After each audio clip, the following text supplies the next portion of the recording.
আসসালামু আলাইকুম। আমি ঠিক এখন আছি একটি টয়োটার একটি শোরুমের সামনে।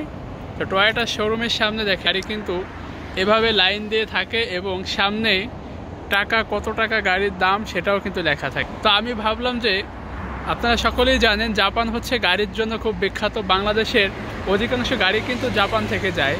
তো তাই ভাবলাম যে গাড়িটির দাম আপনাদের একটু দেখায় যে কেমন দাম। আমি ঠিক এখন যে গাড়িটির সামনে দাঁড়িয়ে আছি, এই গাড়িটির দাম দেওয়া আছে জাপানিজ টাকায় 47.8 মান ইয়েন, যেটা হচ্ছে জাপানিজ টাকায় হবে 4,70,000 টাকা।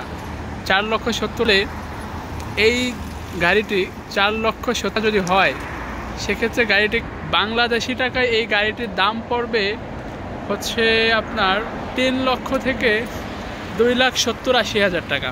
একদম ব্র্যান্ড নিউ গাড়ি। তো ব্র্যান্ড নিউ গাড়ি কিন্তু জাপানে আপনি পেয়ে যাচ্ছেন মাত্র বাংলাদেশি টাকায় 3 লক্ষ টাকার বিল। আরও কয়েকটা দেখায়।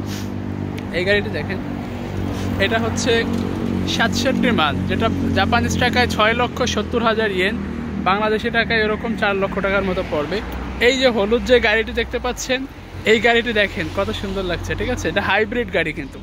তো এই গাড়িটির দাম দেওয়া আছে জাপানিজ টাকায় 59 মান ইয়েন। 59 মান ইয়েন মানে জাপানিজ টাকায় 5,90,000, যেটা যদি বাংলাদেশি টাকায় হয় সেক্ষেত্রে এই গাড়িটির দাম পড়বে মাত্র 4 লক্ষ টাকার মতো।